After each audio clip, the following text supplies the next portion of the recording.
This is Joseph Carpenter. Today is February 14, 2024, and I'm interviewing Dr. Kenyon Zimmer. This interview is taking place at University Hall on the campus of the University of Texas at Arlington. It is sponsored by the UTA Department of History and College of Liberal Arts and is part of the UTA Author Insights collection. Dr. Zimmer is an assistant professor of history at the University of Texas at Arlington. He has authored or edited numerous books, articles, and essays to include his most recent work, With Freedom in Our Ears, Histories of Jewish Anarchism, published by the University of Illinois Press in 2023. This book is a collection of essays on which Dr. Zimmer acted as co-editor. Thank you for agreeing to be interviewed today. It's my pleasure. Where are you from originally, and tell me a little bit about you growing up? I am from a tiny town called Mendocino, California. Population, when I was growing up, of about 700 people on the North California coast. Mm-hmm. Very picturesque, very foggy, lovely place to grow up. And then I ended up going to college at Bennington College in Vermont, all the way across the country. And then graduate school at the University of Pittsburgh for 7 years, and then down here to Arlington. How did you choose that college all the way in Vermont? So in Mendocino, I had attended an alternative public high school, which allowed a lot of academic freedom and designing your classes and independent studies and things. So I was looking for a similar type of undergraduate institution. Mm-hmm. Bennington was one such place. It was also tiny, about 600 students or something. You had to design your own major. Grades were optional. Really? You got extensive written comments from all of your professors. Uh-huh. Yes, and that was the one place I applied that gave me a scholarship, is what was the ultimate deciding factor. That's interesting. I don't think I've heard of a college like that. How then do you apply to graduate school? Right, exactly. That's where I was going. So you did have the option to request letter grades as well. Okay. Which once, a couple years in, once I knew I was aiming for grad school, I did do that. But your transcript also has the extensive, a page or two, narrative written comments from your instructors for each course. How did you choose the University of Pittsburgh? So I was looking for graduate programs in history that had multiple faculty members who worked in the area of labor history and the history of radicalism. And there weren't a great many that had multiple people in the area. Pittsburgh was one of them. One of my history professors at Bennington was actually a former graduate student of Marcus Rediker, who's still a member of the history department there, who's one of the people I worked with and sort of helped point me in that direction as a possibility. Tell me a little bit about your parents. What did your parents do? My parents owned and ran an art gallery in Mendocino. Technical description, was a fine arts and crafts gallery. How did you become interested in history?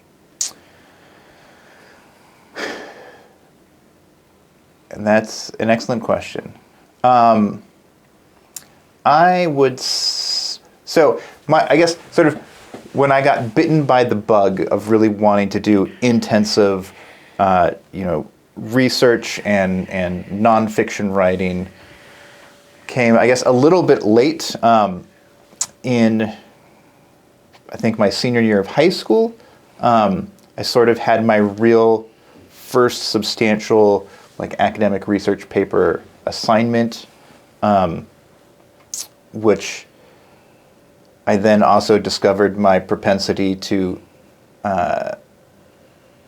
write things much longer than the assigned right. minimum page length. And that carried over into college. Initially, when I entered college, I was thinking I might be a fine arts or a creative writing major. Mm-hmm. So I did do some of that, and then increasingly focused on history and sort of related fields. Technically, as an undergraduate, I double majored in creative writing and American studies. Okay. So sort of a more interdisciplinary field than American history proper. But most of that was history classes, and I was getting deeper and deeper, into academic research and writing. I did a internship at the Emma Goldman Papers Archive at UC Berkeley one year, and wrote an enormous senior thesis. So by the time I was finished with 4 years of undergrad, I was a sort of dyed-in-the-wool academic, I guess. Okay. And how did you choose labor history and anarchy as, a focus in your work? So I think I've always had an interest in sort of underdog stories, going back to childhood. But so again, going back to high school, I had sort of an eye-opening moment when I had a high school instructor assign portions of Howard Zinn's A People's History of the United States, which, told me stories that I had never heard of before, and was very explicit about the fact that there were multiple ways of telling the history of the United States and history in general, but that there were stories and voices that had generally been ignored or underrepresented. And that was sort of a light bulb moment. And then in college, I became involved in some campus activism and some activism outside of campus, in what was sort of awkwardly referred to as the anti-globalization movement of the late 90s. At the same time, I was growing more and more interested in history and gravitating towards sort of underrepresented voices, so those things sort of naturally converged, and I began to dig into the history of radicalism, history of anarchism, labor history in the United States, and eventually realizing there were some enormous gaps in the scholarship that had been done, and looking to help fill those. So regarding the latest work, With Freedom in Our Ears, Histories of Jewish Anarchism, how did you come about editing or co-editing, I guess, that particular book? So this is my fourth co-edited anthology. So I'm sort of an old hand at that by now. In this particular case, it actually goes back quite a ways, all the way to graduate school, when I was enrolled in an intensive summer Yiddish language program at the Yiddish Book Center in Amherst, Massachusetts. Because part of what I had discovered over the course of delving into the history of anarchism was most of that history was history of immigrants, and most of those immigrants were speaking and writing languages other than English. The two largest for the period I was interested in were Italian and Yiddish, so I had to learn how to read Italian and Yiddish. Right. So in the context of that language training and the summer internship, so my co-editor of this volume was back then one of my fellow interns in this intensive Yiddish language program, Anna Elena Torres. I see. So I was a graduate student, she was an undergraduate student. There we both had a mutual interest in this radical history, and we stayed in touch over the years and eventually ended up in around 2018, 2019, collaborating on a conference panel at the American Jewish Studies Association conference, and then on a larger, very well-attended conference on Jewish anarchism at the YIVO Institute for Jewish Research in New York City. And the sort of momentum that we had built up from that and the various contributions that we had helped pull together, it was pretty clear that we could and should do something like an anthology coming out of that. It's a collection of 10 essays. And how were these essays decided upon? So some of them are versions of presentations from those two conferences. Okay. Some were other people whose work we were aware of, and we asked them if they would be interested in contributing. And then we also put out a public call for papers on the subject and got some submissions that way. There were some decisions, sometimes very tough decisions about what to include, what to try to actively solicit. Ultimately, I think we ended up with 10 excellent essays. There's some areas we tried really hard to get sort of coverage of, but just simply weren't able to. But yeah, so it was a combination of sort of the initial work from some people from those conferences, not all of whom were either willing or able to contribute to this volume, other work, and then people we'd never met who submitted. But our goal was really to try to publish new work, and to us exciting work, on sort of a large breadth, showing the diversity of the history of the ways in which Jewish activists and anarchist ideology have come together in multiple forms in different places and different languages. And how did you decide on this particular theme? Well, so both my co-editor, Anna, and I, we've both written on the history of Jewish anarchism and Yiddish language anarchism in particular. Anna is a professor of comparative literature at the University of Chicago, so she comes at it from a very different angle than I do, as a sort of more social historian. But we had that commonality, our sort of research interests, and then, but also, we're both very aware that this history, this relationship or convergence, however you want to put it, is much broader than just the Yiddish-speaking radicals that we focus on. How did you ensure a cohesive theme throughout the book? How were you and your co-editor able to maintain that cohesive theme and at the same time maintain the voice of the individual authors of those essays? Partially dumb luck, just in terms of what we ended up with and sort of seeing what made sense sort of together.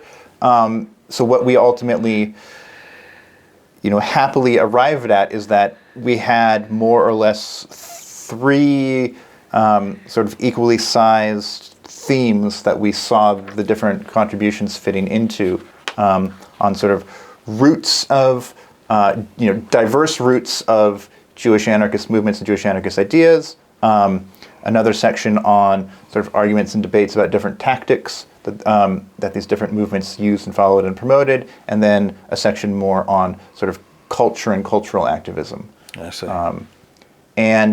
So part of that was, again, just we happened to have stuff that worked together like that. Okay.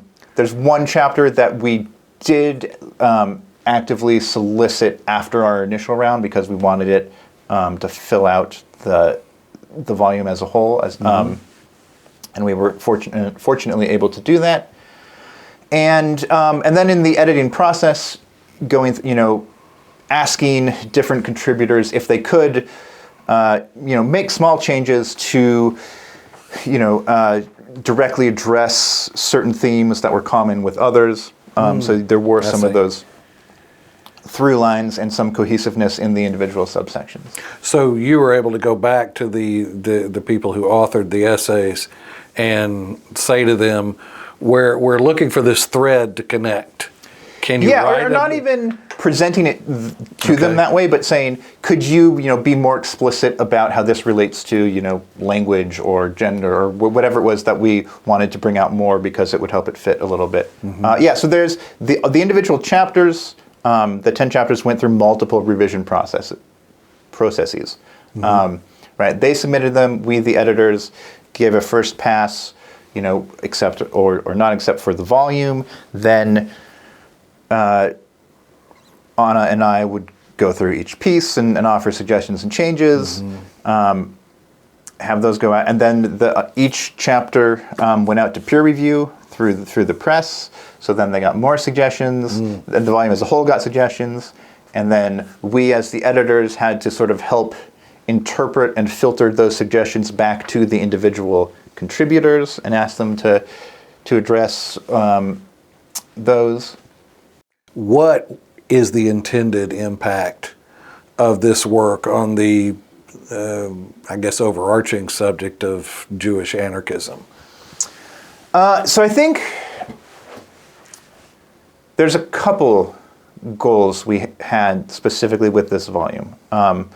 One was, to make an important contribution to this emerging historiography on Jewish anarchism specifically.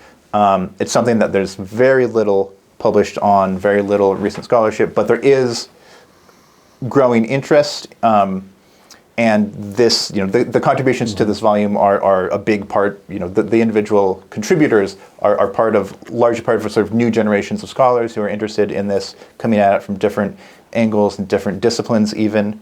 And we wanted to, again, highlight the diversity in terms of ideas and language and place, that what we call it histories, plural, of Jewish anarchism. Right.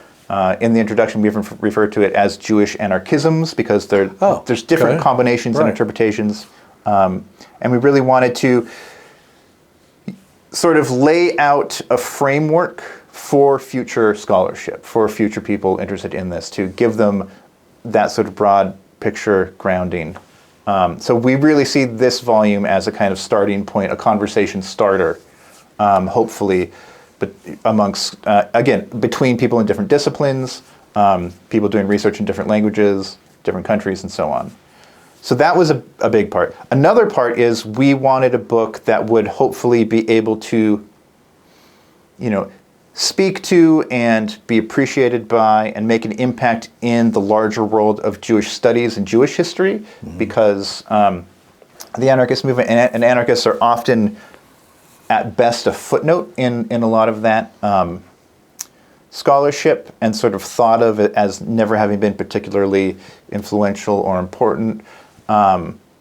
Even in areas like histories of the Jewish American labor movement, the Jewish left, it's often sort of relegated to a very minor place and to a very short episode, maybe in sort of the late 19th century, whereas we're trying to show, no, there's much more continuity and staying power and influence beyond that conventional story, which is one of the things we discuss, my co-editor and I discuss in our introduction and conclusion to the volume, is sort of trying to place this within the context of some of that skewed historiography and scholarship that exists out there.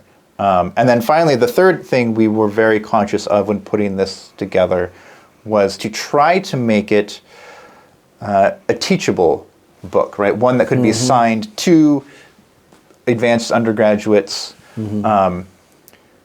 so that, hopefully none of the pieces are too dense, and making sure that when we're framing it in the introduction, we are defining everything. We're defining what is anarchism, what is Jewishness, how do these things relate, how do they relate to Marxism, and also to that end, there's an online supplement and teaching guide that includes a few sort of reading questions for each chapter, and then a number of translated primary documents relating to several of the chapters. In reading and working with these essays, was there anything that surprised you, or any scholarship that you looked at and you went, oh wow, I didn't know that, or I never looked at it that way? Was there anything like that? Absolutely, and that's one of the fantastic things about being able to co-edit an anthology, right? Is working with people who are doing research that you not only research you haven't done, but research you can't do because of, they're reading languages that you can't read, or they're doing research on other continents that, you haven't been to, that sort of thing. I didn't think of that, but yes. So yeah, for me personally, I think the most revelatory chapter in there is one that is looking, by Anya Aizman, that is looking at a particular Russian Jewish writer and memoirist in sort of the early decades of Soviet Russia, who's writing Russian language, sort of semi-autobiographical fiction about the pre-revolutionary Russian Jewish anarchist movement, and was at the time a rather prolific and sort of well-regarded Russian language writer who subsequently was kind of disappeared, right? From memory, and and was part of a larger group of radical but not communist Russian writers who were publishing fairly freely in the 1920s and 1930s, and sort of finding ways to, give expression to their own political ideas, even in the sort of increasingly conformist atmosphere of Soviet Russia. How do you see this fitting into all of the other works that have been done on anarchy and Jewish anarchy in particular? How do you see it? What's its niche? Well, all of the other works on Jewish anarchism, you could count on one hand. Really? Yes. And part of that has to do with just the language that most of the sources are in, right? The languages are Yiddish and Russian and German.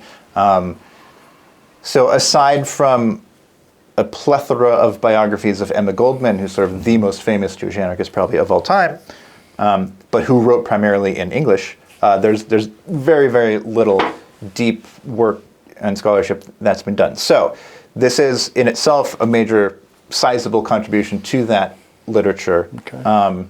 And we hope, right, one of its major contributions is, again, helping break out of a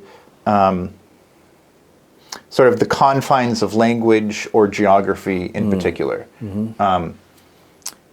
to show that, right, again, Jewish anarchism isn't just anarchism in Yiddish. Right. Right. Or that, Jewish anarchism isn't just confined to Russia and the United States and maybe London, but it's even wider than that.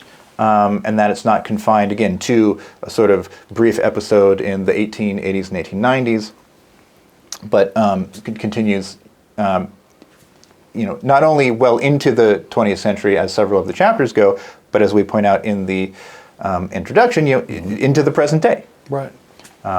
So, yeah, I think it's really matter. The signal contribution I think we are trying to make is to really broaden the scope and, again, get the topic itself more on the map and taken more seriously. What advice do you have for someone who is editing their first scholarly article or essay? So editing an anthology is, again, this is my fourth one. I've never found it to be an onerous task. I've heard other people sort of have horror stories that usually revolve around a particular contributor or two, being terrible with deadlines or not taking feedback well or anything like that. We didn't have any sort of nightmare contributors, and I've never had one in my experience. So I think, I do think choosing to co-edit rather than be a sole editor is a wise choice. Okay. Being able to divide up that work, play to your different strengths and knowledge bases is really good.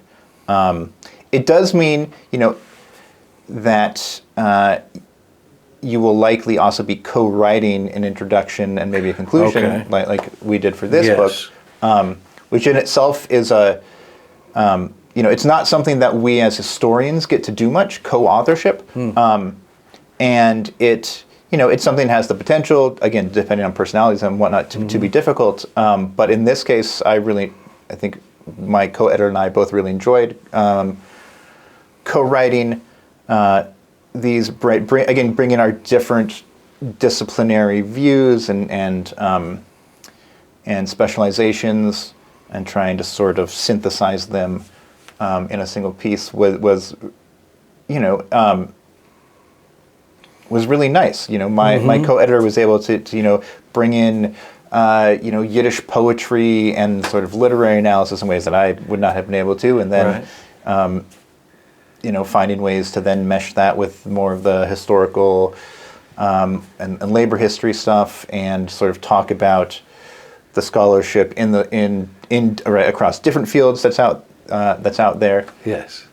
Talk to me a little bit about the difference between editing a work and the authoring a monograph, as you mentioned. What are the advantages and disadvantages to doing each one? Well, obviously, with the monograph, you're the one who has to do all the research. Right. As an editor, it's a more relaxed and less time-consuming enterprise, right? People are bringing you the fruits of their own research. So that's obviously a huge, huge difference. Yes. Although, right, as a solo author, ideally, you have an idea of sort of what makes your research project coherent and what the main threads and arguments are. And one of the challenges of being an editor is, again, not having a great deal of control over what you end up with, and then having to figure out, okay, how do these all link together? How do I make sort of a coherent whole out of these? Right. So a lot of that has to do with, I would say, sort of not being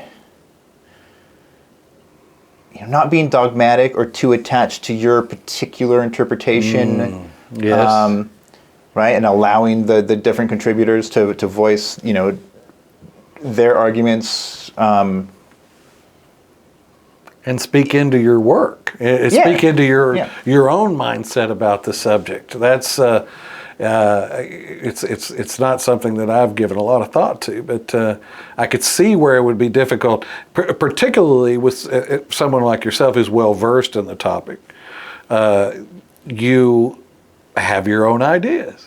Yeah, right. And there's a little bit of an interplay on interpretation and argument and analysis, right? Where as editors we could say, so you say this, but also don't forget such and such, or could you also say a couple words about this to help? So you can ask authors to, again, make small changes in order to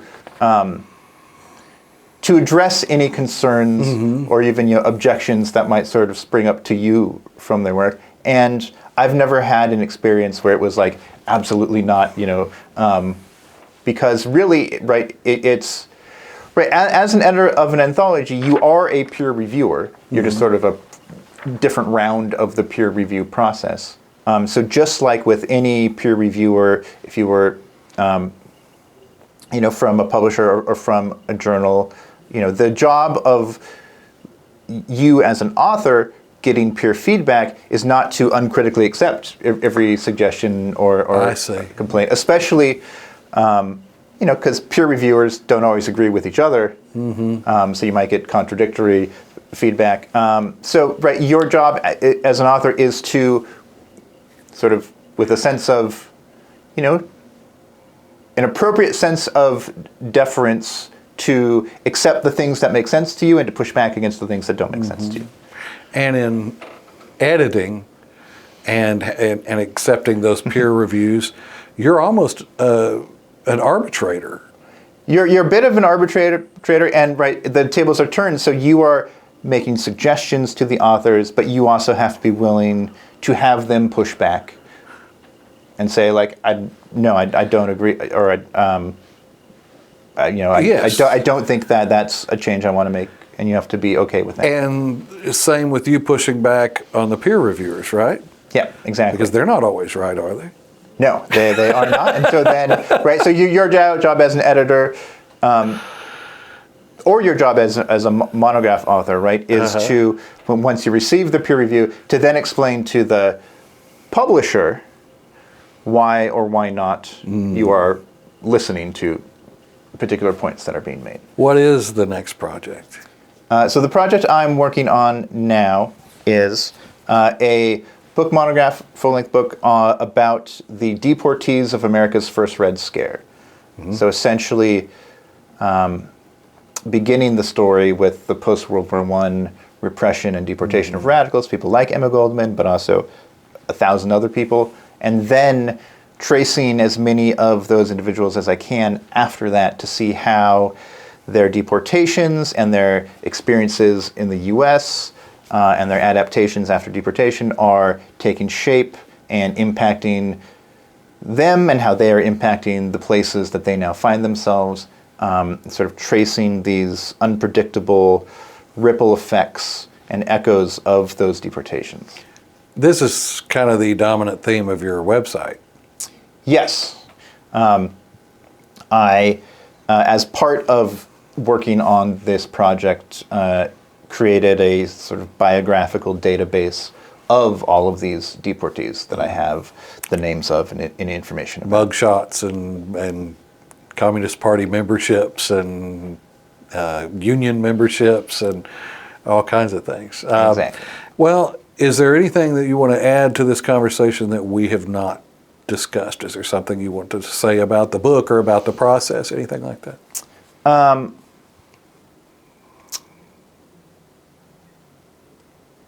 don't know, we were really lucky to get permission for the cover art from the artist Molly Crabapple, who let us use it for free. Talk about that a little bit. It's interesting. So it's the golden peacock is this sort of Jewish symbol for the Jewish people, more or less. That's a very prominent sort of theme in a lot of Jewish iconography. So the particular image that's on the cover of the book is sort of the golden peacock rising up in front of, it's a scene from the Lower East Side of New York, a historically Jewish neighborhood, but then in the background there's sort of the ghostly outline of sort of an old world, like Jewish synagogue, right? So sort of the old world in the new, Yes. and that's, which speaks to sort of, right, the larger themes of this book about the meetings between Jews and anarchism, which in a sense is always going to be a story of like old world, new world,